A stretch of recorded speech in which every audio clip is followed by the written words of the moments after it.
So hello बच्चा, welcome back. बच्चा, हमने सुबह ही एक और वीडियो किया था जहां पे मैंने आपको फिजिक्स के पॉसिबल रॉन्ग आंसर्स कीज के बारे में इन्फॉर्म किया था। उसका लिंक आपको पिन कमेंट में उसको देखिएगा। और यहाँ पे थोड़े और सवाल मिले हैं जहां पे आपको पॉसिबिलिटी है कुछ गलती होने की या फिर सवाल के ड्रॉप कर दिए जाने के।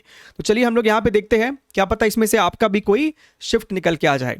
तो ये जो सवाल है बच्चा, ये आपका 6th शिफ्ट 2 का सवाल है। यहां पे आपको डाइपोल का एक सवाल पूछा गया था। इसको आप जब सॉल्व करेंगे अभी आराम से बैठ के, तो पॉसिबिलिटी है कि आपको यहां पे एक भी आंसर की ना मैच होता हुआ नहीं दिखाई देगा। यहां पे अपने को न्यूमरेटर में चाहिए 3QE और यहां पे आता है आपका 2ML, जो कि आपको आंसर की में नहीं दिख रहा है। ऐसे सिचुएशन में जब आपको आंसर ही यहां पे पॉसिबिलिटी नहीं हो, ऐसे सवालों को जनरली ड्रॉप कर दिया जाता है। ठीक है, चलिए एक और सवाल देखते हैं। इस सवाल में ना बच्चों को बहुत ही कंफ्यूजन है। एनटीए ने इसका आंसर की दिया है 4th, राइट।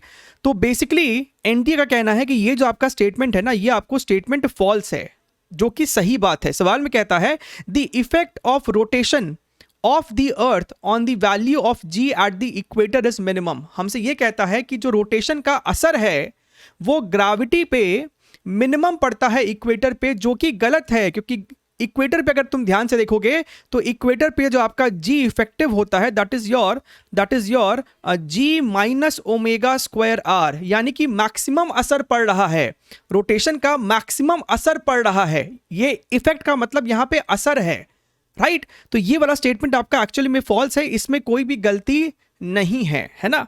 चलिए एक और देखते हैं। यहां पे भी बच्चों को बहुत ज्यादा कंफ्यूजन रहा है। बच्चों का मानना है कि सर यहां पे भी कुछ मिस्टेक है। बच्चा, यहां पे आपको जो ट्रिक खेला गया है एनटी के द्वारा, उन्होंने यहां पे आपको है ना ग्रेविटी की वैल्यू 10 दे रखी है। तो वो चाहता था कि आप इसको इस्तेमाल करें 10 को। बच्चों ने इस 10 को ना इस्तेमाल करके कैपिटल G/r² या फिर r के हिसाब से इसको सॉल्व किया। उनका शायद 7.9 आया है, लेकिन एनटीए ने इसका ऑप्शन नंबर 1 जो है सही जवाब दिया है, तो इसी को मान्य लिया जाएगा। चलिए ये सवाल में देखिए।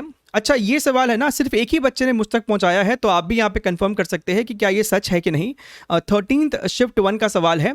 बच्चे का कहना है कि इसका जो सर एनटीए ने आंसर दिया है वो 14 दिया है, लेकिन इसका करेक्ट आंसर जो है वो 4 होना चाहिए। तो अगर आपका 4 है तो यही इसका सही जवाब है। ठीक है, चलिए आगे देखते हैं। ये सवाल में भी बच्चे को बहुत ज़्यादा कंफ्यूजन है। आप में से कई लोगों ने ये भेजा है और आप लोग का मानना है कि यहाँ पे एनटीए जो कह रहा है ये ऑप्शन 2 यानी कि सिर्फ डी स्टेटमेंट करेक्ट है। A source of time varying magnetic field. Magnetic field कैसा होना चाहिए? टाइम का फंक्शन होना चाहिए, टाइम के साथ चेंज होना चाहिए। तो डी तो है, सभी लोग यहाँ पे एग्री करते हैं कि सर डी तो स्टेटमेंट होगा, लेकिन बच्चों का मानना है कि सर यहाँ पे बी वाला स्टेटमेंट भी सही होना चाहिए।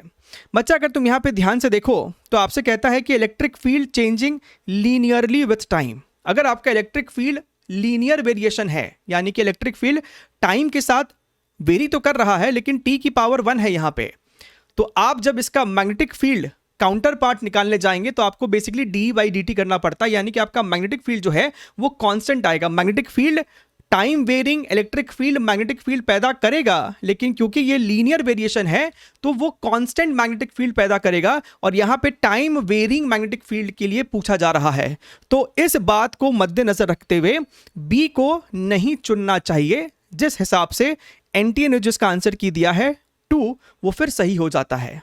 ठीक है, तो यहां पे आपको चैलेंज करने की जरूरत नहीं है। इस सवाल में क्या है, ये आपको 10th का शिफ्ट 1 का सवाल है। यहां पे इसका 2 पॉसिबल आंसर है, 30 डिग्री एंड 60 डिग्री बोथ। तो इसके ऊपर भी चैलेंज किया जाएगा। ज्यादातर बच्चों ने शायद 60 आंसर किया होगा, लेकिन इसका 30 भी पॉसिबल है। आप इसको कैलकुलेट करके चेकआउट कर सकते हैं। तो इसके अलावा भी अगर और भी कुछ आपके पास है तो आप जरूर से कमेंट कीजिएगा। मेरे से जितना बन पड़ा सुबह में और शाम में आपके लिए 2-2 वीडियो बना दिया गया है। जितने मैक्सिमम बच्चों ने मुझ तक पहुंचाए, I have solved most of them. बच्चों को जवाब भी दिया है और जितना मुझे लगा कि डिस्कस करने लायक है आपके सामने डिस्कशन भी हुआ है। ठीक है, चलिए take care and keep studying. Wish you best of luck. Bye bye.